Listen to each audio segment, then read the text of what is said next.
All right, settle in, folks, because today we're taking a joyride through the mind of a true cinematic legend, Martin Scorsese. When you think about what makes a film truly great, what comes to mind? Is it the way it grabs your heart and won't let go, the camera work that just blows your mind, or those performances that stick with you long after the credits roll? For Marty, it's all about stories that defy time, films that dare to push the boundaries of what a movie can be, making us look at the world and ourselves a little differently. In this little adventure, we're not just listing movies, we're exploring the masterpieces that shaped Scorsese's incredible career. And let's be honest, pretty much defined the art of filmmaking. These aren't just films, people, they're masterclasses in storytelling, vision, and pure, unadulterated emotion. Ah, Citizen Kane. Where do you even begin?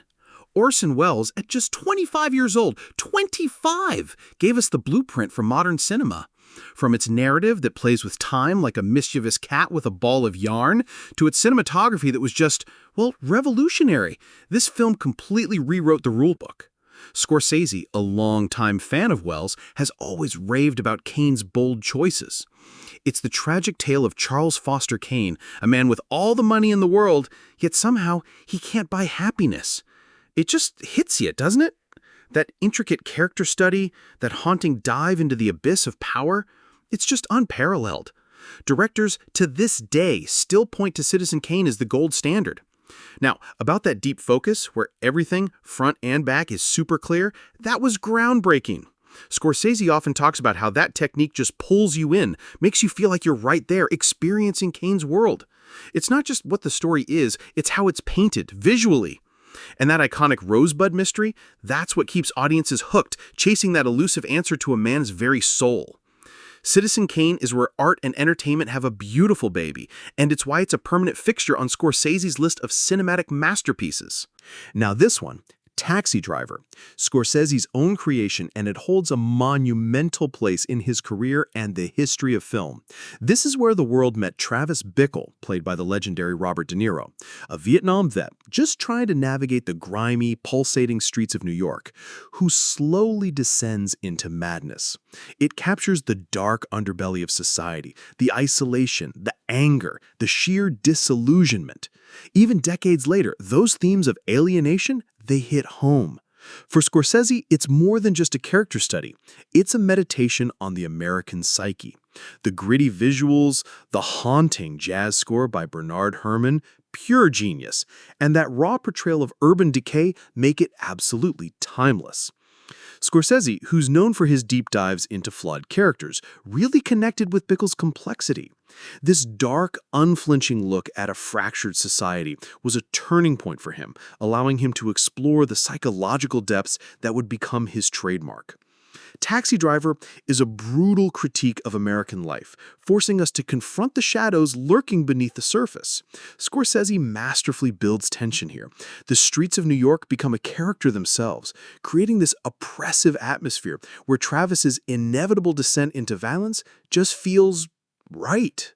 And Scorsese's attention to detail, from his obsessive journal entries to the silent intensity in his eyes, it all pulls you into this psychological nightmare. It's that slow burn approach to storytelling that makes it so gripping, an experience that stays with you long after the credits have rolled. You can tell this one is personal for him, having grown up in New York. It's not just a film about one man, it's a reflection of a society teetering on the edge. All right, buckle up, buttercups, because we're talking pure Scorsese magic here. Goodfellas. Widely considered his absolute masterpiece, this is a fast-paced, unflinching dive into the world of organized crime. Based on Nicholas Pileggi's nonfiction book, Wise Guy, it tracks Henry Hill's wild rise and inevitable fall within the mob. It's brutal, yes, but often hilarious, and it never ever shies away from the violence and chaos. Scorsese's exploration of loyalty, betrayal, and power in that mafia world is both thrilling and utterly tragic. You get this insider's look into those blurred lines between loyalty and outright corruption. What makes Goodfellas stand out is Scorsese's unmatched ability to create a visceral experience. The rapid-fire pacing, those incredible sweeping tracking shots, that brutal yet comedic tone, it keeps you on the edge of your seat the entire time. And the music, the music, classic rock hits, just amplifying that energetic, chaotic vibe. The sharp dialogue and characters like Robert De Niro's Jimmy Conway and Joe Pesci's unforgettable Tommy DeVito, they're iconic for a reason. But here's the kicker. Scorsese never lets you forget the fatal consequences of that criminal world, even as he pulls you in with its alluring power. His signature style is on full display. Those long, unbroken tracking shots, that immersive storytelling. It feels more like a wild ride than just watching a film. That legendary Copacabana scene, where Henry leads his date through the back entrance of the club, perfect example of how Scorsese just immerses you. Every single scene is meticulously built to keep you both entertained and unnerved. He really digs deep into the consequences of that life. While it's full of thrills, it brutally depicts the toll it takes. Henry Hill's tragic downfall, the inevitable betrayals within the mob family, they're central to Scorsese's exploration of American life. It's a dark, unforgettable ride that showcases his genius for storytelling. Now, The Godfather, Francis Ford Coppola's towering achievement in American cinema. And Scorsese, who knows a thing or two about crime and morality, considers it one of the greatest films ever made. Based on Mario Puzo's novel, it follows the Corleone family through their intricate power struggles, their loves, their betrayals, all within the world of organized crime. Packed with legendary performances, Brando, Pacino, that incredible ensemble cast, The Godfather endures because of its complex characters and its haunting portrayal of family loyalty versus personal ambition. What really sets The Godfather apart for Scorsese is how Coppola weaves the myth of the American dream with the tragic fall of a family bound by blood and crime. It's a meditation on power, choice, and consequences. The story is universally relatable. We watch Michael Corleone's descent into violence, eventually taking on the mantle of Don. Coppola masterfully shows how even the noblest intentions can be twisted by the seductive nature of power. For Scorsese, the emotional complexity and those ethical dilemmas at the heart of The Godfather just keep resonating. The film's pacing is deliberate, letting each character and event unfold naturally, and that haunting cinematography by Gordon Willis adds this incredible sense of foreboding. Scorsese has talked about the huge impact The Godfather had on him, not just the story, but the sheer craft. Coppola's ability to balance intimacy and scale, to create danger without ever being overt, it profoundly influenced Scorsese's own approach. This isn't just a crime epic, it's an exploration of the human soul. Those iconic lines like, "I'll make him an offer he can't refuse," and that unforgettable wedding scene, they're etched into cinema history. Coppola's genius lies in making us empathize with characters whose actions are morally reprehensible. The Corleones, in all their tragic grandeur, are a family we understand, and in a strange way, even root for. That's the brilliance of The Godfather, a family saga that elevates the genre to new heights and remains essential to Scorsese's understanding of cinematic power. This one is Raging Bull, often hailed as one of the greatest films ever made. And for Scorsese, it's a deeply personal achievement. The story of boxer Jake LaMotta, brought to life by Robert De Niro in an Oscar-winning performance, is a devastating exploration of self-destruction, pride, and regret. Unlike most sports dramas, Raging Bull doesn't focus on the glory of boxing. It's about the brutal consequences of LaMotta's emotional and physical violence. It's raw, unflinching, a look at a man spiraling completely out of control. And Scorsese's direction? A masterclass in portraying pain, both inside and out. For Scorsese, Raging Bull is about the tragic flaws of the human condition, personified by LaMotta's inability to handle success or failure. His self-destructive tendencies make him compelling, yet profoundly tragic. His struggles with jealousy, anger, insecurity, they really highlight the messy complexity of human nature. Through De Niro's incredible transformation, both physical and mental, Scorsese digs deep into a man's inner turmoil, forcing us to confront our own complexities and flaws. The cinematography is striking. Scorsese's use of black and white film gives it this gritty, timeless quality. The boxing scenes are visceral, intense, But the true heart of the film lies in the personal relationships LaMotta destroys, especially with his brother, played by Joe Pesci. The tragic ending offers no easy redemption, making it a haunting meditation on the human need for love, power, and control. Scorsese's collaboration with De Niro on Raging Bull is one of the most iconic director-actor partnerships in film history. Their trust, their shared vision, created a film that is as heartbreaking as it is powerful. It doesn't offer simple answers. Instead, it challenges the audience to reflect on the human condition in all its raw complexity. For Scorsese, Raging Bull is a defining work, a film that continues to influence filmmakers and audiences alike. Now, let's shift gears. Stanley Kubrick's 2001 A Space Odyssey, a work of visionary genius. Scorsese, with his deep appreciation for cinematic artistry, holds this film in the highest regard. This groundbreaking achievement in science fiction isn't so much a traditional story as it is a visual symphony. From the opening dawn of man to that mind-bending finale, 2001 is a profound meditation on humanity's place in the universe. Kubrick's meticulous attention to detail and his incredible sense of pacing create an experience that feels both alien and intimately human. For Scorsese, 2001 represents the pinnacle of cinematic ambition. Its slow, deliberate pace and sparse dialogue create an atmosphere that truly immerses you in an alien world. An HAL 9000, that calm yet utterly menacing voice, it's one of cinema's most unforgettable villains. The film's use of sound, especially its iconic classical music score, just adds to that haunting atmosphere, making 2001 a masterpiece not just of visual effects, but of sound design too.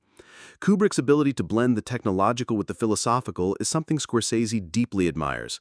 The film questions the nature of intelligence, consciousness, and the very future of humanity. It invites you to think beyond the usual confines of cinema and imagine a world where the possibilities of the universe are limitless. For Scorsese, 2001 isn't just a sci-fi epic, it's a deep exploration of mankind's eternal quest for knowledge and understanding. That ambiguous ending with astronaut Dave Bowman's mysterious transformation still sparks debates among filmgoers and scholars. 2001 doesn't give you clear answers, and that's what makes it so powerful and lasting. It challenges you to engage with it on a much deeper level. Kubrick's work continues to inspire filmmakers, and for Scorsese, 2001 remains a true touchstone in the world of cinema. John Ford's The Searchers. Scorsese has often called this one of the greatest westerns ever made. Starring John Wayne in one of his most iconic roles, it tells the story of Ethan Edwards, a man on a relentless hunt for his kidnapped niece. But what makes The Searchers so significant isn't just the plot. It's the way it digs into themes of racism, revenge, and the harsh realities of the American frontier. For Scorsese, The Searchers embodies both the myth and the darkness at the heart of American cinema. Ford's ability to frame those vast, empty landscapes of the West, combined with Wayne's brooding performance, creates an atmosphere that is both heroic and deeply unsettling. Ethan Edwards is a man torn between his need for vengeance and the emotional toll that takes on him. The film's exploration of moral ambiguity, where no character is entirely good or evil, remains one of its most powerful elements. Scorsese has often talked about how The Searchers challenges the idea of the American hero, presenting a protagonist who is just as damaged as the world he inhabits. All right, prepare for some pure joy. Gene Kelly's Singin' in the Rain. This isn't just a beloved musical, folks. It's a celebration of cinema itself. Scorsese often points to this film as the perfect example of Hollywood's magical ability to craft pure escapism through song, dance, and sheer heart. The story, which centers on that crazy transition from silent films to talkies, is both a joyful romp and a clever commentary on the film industry's struggles during that transformative period. The energy, the music, the performances, they're timeless. It's an iconic piece of cinematic history. For Scorsese, Singin' in the Rain is a love letter to the medium of film. The dazzling choreography, that vibrant use of color, it all shows how movies can transport audiences to a world of dreams. Kelly's unforgettable performance, especially in that title number, is a masterclass in charisma and physicality. The sheer joy and optimism radiating from the screen are contagious, and even decades later, it continues to inspire directors who admire the craft of making people feel something purely through visual spectacle. Scorsese has also praised Singin' in the Rain for how it tackles the anxiety surrounding the arrival of sound in cinema. The film manages to poke fun at those early difficulties of transitioning from silent films, while also showing how those very challenges led to the birth of an art form that could speak to audiences in a completely new way. The romance of the movies and how Singin' in the Rain captures that magic has definitely inspired Scorsese's own work in its exploration of film history. In an era dominated by gritty realism, Singin' in the Rain is a beautiful reminder of the power of spectacle and imagination. It shows that cinema doesn't have to be dark or somber to make an impact. It can uplift, entertain, and inspire. For Scorsese, Singin' in the Rain remains a testament to the boundless creativity that film can offer, celebrating the joys of filmmaking while acknowledging its capacity to reshape the world. Okay, back to the Corleones. Francis Ford Coppola's The Godfather Part 2. This is one of those rare sequels that actually surpasses the original. For Scorsese, it's an exemplary exploration of the consequences of power, betrayal, and the ever-elusive American dream. The film follows Michael Corleone's relentless attempt to solidify his power while simultaneously telling the origin story of his father, Vito Corleone. These dual narratives create a deeply complex and tragic meditation on the generational impact of crime and corruption. For Scorsese, The Godfather Part 2 isn't just a film about crime, it's about legacy. The duality of Michael's rise and Vito's past creates this profoundly tragic portrait of how the Corleone family, despite all their wealth and influence, is doomed to repeat the mistakes of the past. Scorsese has often remarked that the film's portrayal of Michael Corleone's moral descent is one of the most profound character studies in cinema. The cold, calculated decisions Michael makes are starkly contrasted with the warmth and humanity his father once embodied, really highlighting the emotional toll of power. The film's pacing, combined with its richly layered storytelling, is a masterstroke. Coppola's use of slow, deliberate scenes allows the audience to truly feel the weight of Michael's choices, and that haunting performance by Al Pacino, who portrays Michael with chilling detachment, truly showcases the psychological toll of living in a world where loyalty and love are often sacrificed for the sake of family business. In The Godfather Part 2, Scorsese sees not just a crime drama, but a tragedy about the loss of humanity. It delves into themes of identity, loyalty, and the devastating costs of ambition. Michael Corleone's ultimate downfall is a somber reflection of how power can corrupt and destroy those who seek it. For Scorsese, this film is a vital part of his understanding of cinematic storytelling, a perfect blend of personal drama and grand, sweeping narrative. All right, let's talk about a film that truly shook up the cinematic world when it burst onto the scene. Quentin Tarantino's Pulp Fiction. And Scorsese, a staunch advocate for bold, boundary-pushing films, absolutely regards it as one of the most influential movies of its time. Its non-linear narrative, its irreverent dialogue, its wildly colorful characters, it completely flipped traditional storytelling on its head. For Scorsese, Pulp Fiction ushered in a new era in filmmaking, one where genre conventions were playfully mixed and the lines between high and low culture beautifully blurred. What makes Pulp Fiction so compelling, according to Scorsese, is its uncanny ability to create a universe that feels both absurd and deeply real.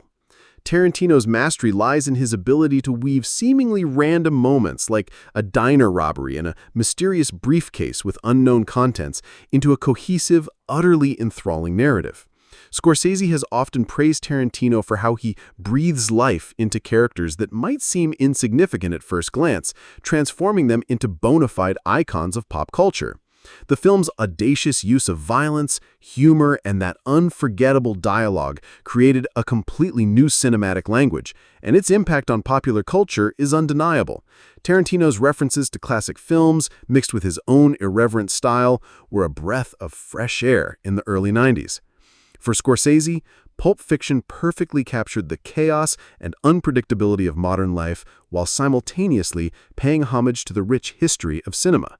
The film's pop culture references, its rapid-fire dialogue, and that groundbreaking non-linear structure, they truly broke the mold of traditional filmmaking. In Pulp Fiction, Tarantino took risks, and boy did they pay off, creating one of the most original and enduring films of the 90s. For Scorsese, this was a game changer, an example of how films could break free from conventional storytelling to become something entirely new and exciting. Tarantino's influence on the film industry is profound, and Pulp Fiction remains a cornerstone of that revolution. Federico Fellini's 8½, a true masterpiece of Italian cinema that Scorsese frequently cites as one of the most influential films of all time. The story follows the director, Guido Anselmi, who's grappling with a brutal creative block and the overwhelming pressures of filmmaking. 8½ is a surreal, self-reflective meditation on the artistic process, identity, and the unending search for meaning. Scorsese is particularly drawn to the way Fellini blends the fantastical and the personal to create a narrative that is as much about the subconscious as it is about the external world. Now this one, The Last Temptation of Christ. Perhaps one of Scorsese's most controversial works, but for him, it is also one of his most deeply personal films. Based on the novel by Nikos Kazantzakis, the film portrays the life of Jesus Christ through a more human lens, exploring the intense internal struggle between his divine purpose and earthly desires. Scorsese has openly stated that the film was a way for him to explore his own faith, and its spiritual depth is undeniably evident in every single frame. What truly sets The Last Temptation of Christ apart is its audacious willingness to question the very nature of faith, sacrifice, and redemption. For Scorsese, the film represents a journey of both personal and spiritual discovery, asking difficult questions about the human condition and the role of religion in understanding it. Willem Dafoe's portrayal of Christ is raw and incredibly vulnerable, presenting a Jesus who is torn between his mission and the temptations of a normal life, a man struggling profoundly with his own identity. Scorsese's direction skillfully blends the sacred and the profane in a way that is both profound and, yes, controversial. The film's portrayal of Christ's temptation to live a normal, worldly life rather than fulfill his divine purpose challenges traditional religious narratives and invites the audience to engage with the story on a much deeper level. For Scorsese, this film was a bold attempt to reconcile his artistic vision with his spiritual beliefs. Despite the significant criticism it faced from religious groups upon its release, The Last Temptation of Christ has grown to become one of Scorsese's most acclaimed films. Its fearless exploration of faith and humanity has made it a touchstone for filmmakers interested in tackling complex spiritual themes. For Scorsese, it remains a crucial part of his body of work, a film that forced him to confront his own beliefs while creating a provocative, thought-provoking masterpiece. All right, let's talk about the film that finally brought home the gold for Marty, The Departed. This is a masterful remake of the Hong Kong film Infernal Affairs, and it earned him his first Academy Award for Best Director. This film is a taut, suspenseful thriller about the ultimate cat-and-mouse game between the Massachusetts State Police and the Irish mob, with stellar performances from Leonardo DiCaprio, Matt Damon, and Jack Nicholson. The Departed is a high-stakes narrative about identity, deception, and loyalty. Scorsese's gift for suspense and tension truly shines through in The Departed. The film is relentless in its portrayal of betrayal, with characters constantly questioning their own allegiances. The dark, gritty tone of the film is a perfect fit for Scorsese's sensibilities, and his direction ensures that every twist and turn keeps the audience on the very edge of their seats. The film's exploration of morality and loyalty is deeply engaging, and its brutal, unexpected ending is a testament to Scorsese's ability to shock and surprise his audience. The performances in The Departed are nothing short of exceptional. DiCaprio brings this incredible emotional depth to his character, while Damon's cold, calculating demeanor contrasts sharply with Nicholson's menacing, chaotic presence. Scorsese's often said that working with such a talented ensemble cast was a dream come true, and the chemistry between the actors truly brings the film's tense, high-stakes drama to life. Ultimately, The Departed is a film about the price of betrayal and the tragically blurred lines between right and wrong. It's a testament to Scorsese's ability to craft complex, multi-layered characters and keep audiences guessing until the very end. It remains one of his finest works, combining his love for gangster stories with a deep exploration of moral ambiguity. Now we slow down for a truly profound film, Vittorio De Sica's The Bicycle Thief. This is a quintessential example of Italian neorealism and one of Scorsese's most revered films. It follows Antonio Ricci, a poor man in post-World War II Rome, who has his bicycle stolen, an event that sparks a desperate, heartbreaking search for the thief. This simple yet incredibly powerful plot is a profound meditation on poverty, dignity, and the harsh realities of life. For Scorsese, The Bicycle Thief is a film that defines the human experience through its understated emotional power. Scorsese has spoken about how The Bicycle Thief shaped his understanding of film as a powerful vehicle for empathy and social commentary. The film's raw, unpolished style, depicting real people in real locations, strips away any sense of theatricality, allowing the audience to experience the pain and frustration of its characters on a deeply personal level. For Scorsese, this kind of realism is what makes the film timeless. It's not just about a man losing his bike, it's about the loss of hope and the universal human struggle for survival in a world that often seems utterly indifferent. The performances in The Bicycle Thief are remarkable, particularly by the lead actor, Lamberto Majorani, who was a non-professional.